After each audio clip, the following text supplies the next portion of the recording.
Hello लोगोफोर, आंनि मुङा मिस्टार जाफुंसार मुसाहारि। नोंथांमोनहा नायदों आं रमान्टिक इउटुब चेनेल। बिनिखायनो गासिबो नायगिरि नोंथांमोनखौ आंनि बे चेनेलाव गोसो गोथारै बरायहरनाय जाबाय। बरायनायजों लोगोसे आंनिफ्राय मोनसे गुरै खावलायनाय, दासिमबो जुदि सोरबाफोर आंनि बे आं रमान्टिक इउटुब चेनेलखौ साबस्क्राइब खालामाखैब्ला अन्नानै दानो साबस्क्राइब खालामनानै गालां आरो खाथियाव थानाय बेल आइकनखौ अलाव थुनानै दोनलां। बे चेनेलनि गेजेरजों आं माखासे मोजां रमान्टिक आरो माखासे रियेल लाभ स्ट'रिनि बागै खोथा सावरायनो आं जुजिगोन अरायसम नोंथांमोनजों लोगोआव थानानै।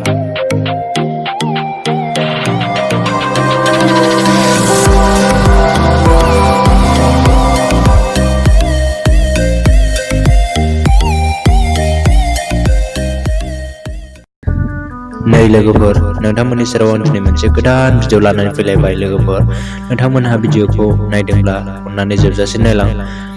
लोगोफोर, दिनैनि भिडिअआनो जाहैबाय आंनि रियेल लाभ स्ट'रि, जिथु थाबोनाय पार्ट 3 निफ्राय थाबोनाय, थारमाने पार्ट 2 निफ्राय आङो सावरायनो आखायाव लाबावनाय।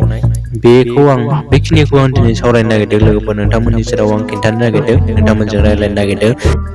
दा नोंथांमोनहा बे सिगांनि 1, 2, 3 पार्टफोरखौ नुबोआखैब्ला, थारमाने नायाखैमोनब्ला, सिगाङाव नायाखैमोनब्ला नोंथांमोनहा दानो डिसक्रिपशन लिंकजों थांनानै नायहैनो हागोन लोगोफोर। लिंकआ डिसक्रिपशनाव गोसोबायदि जायगा लानानै दङ। लोगोफोर, दानिया बे 1, 2, 3 पार्टनि गेजेरावनो 1, 2, 3 पार्टनिफ्रायनो मोनसेबाव 4 पार्टखौ आं नोंथांमोननि सेराव शेयार खालामनो नागिरदों। नोंथांमोनहा बेनिखायनो गोसो होनानै मोजाङै खोनासङोब्लानो जाबाय। जायफोर नोंथांमोनहा रमान्टिकनि बागै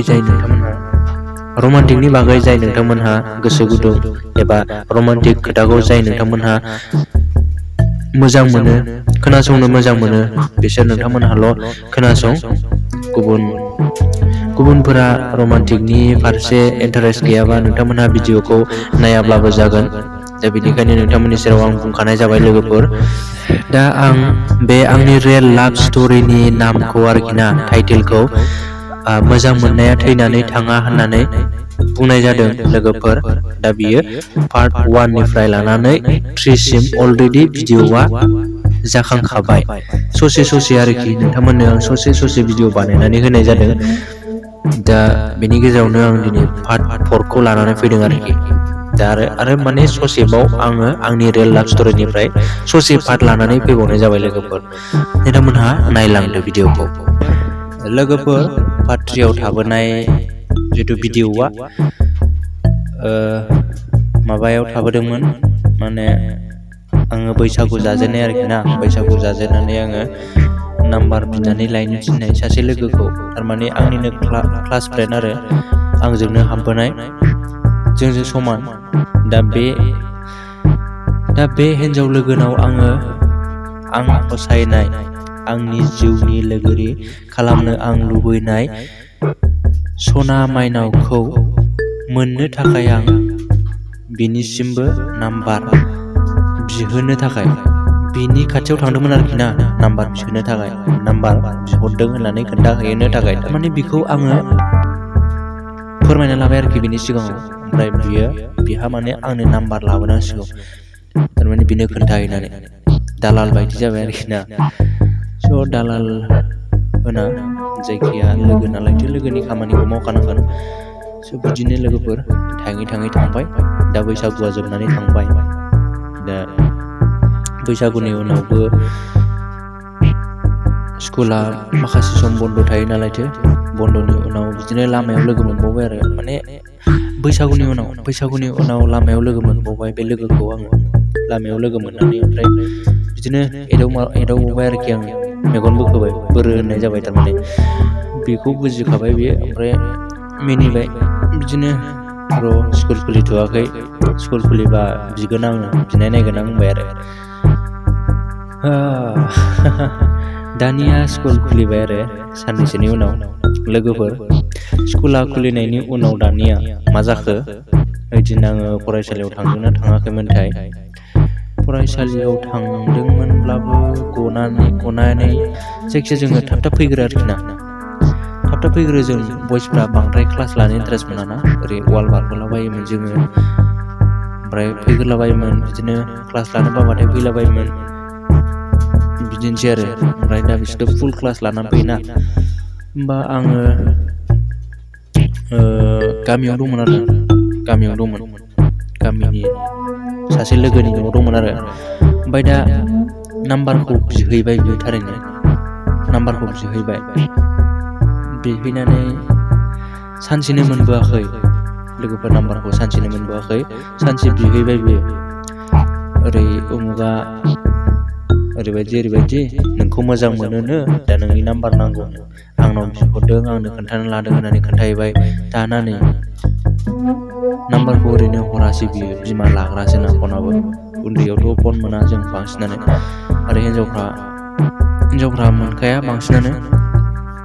ओमफ्राय दाना बुंबाय आरोखि बिमा लाग्रासो हरनो हाया होनना बुंबाय। ओमफ्राय दाना बियो खोन्थाफैबाय गामियाव लोगो मोनबावनानै होमबाना बिराद टेनसन जाबाय मा जाखो मानो हरनो हायालाय जाखो ना मोजां मोननाय दंखायो सानबाय आङो गोसो सिङाव। ओमफ्राय बिदिनो साननैसो उनाव थिनबावबाय आङो ट्राइ खालामबावलाय होननानै।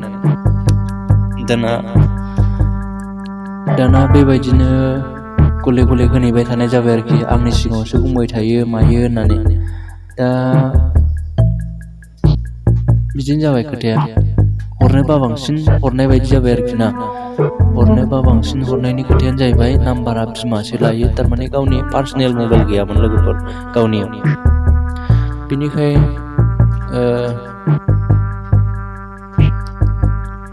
बिनिखायनो नाम्बारखौ हरबाय आरोखि ना।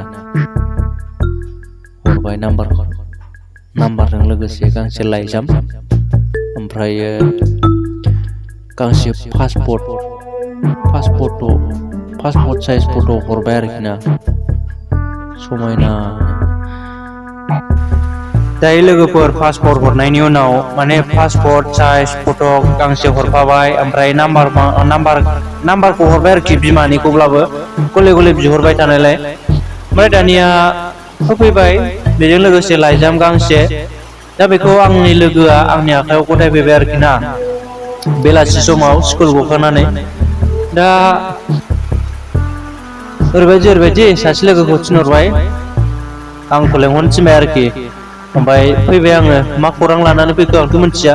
ओमफ्राय दाना आंनो होफैबाय बियो गांसे लेखा सिङाव बायदिसिना थाबाय आरोखि बे नाम्बारफ्रा थाबाय। दा जायखिजाया बे नाम्बारखौनो हरबाय आरोना।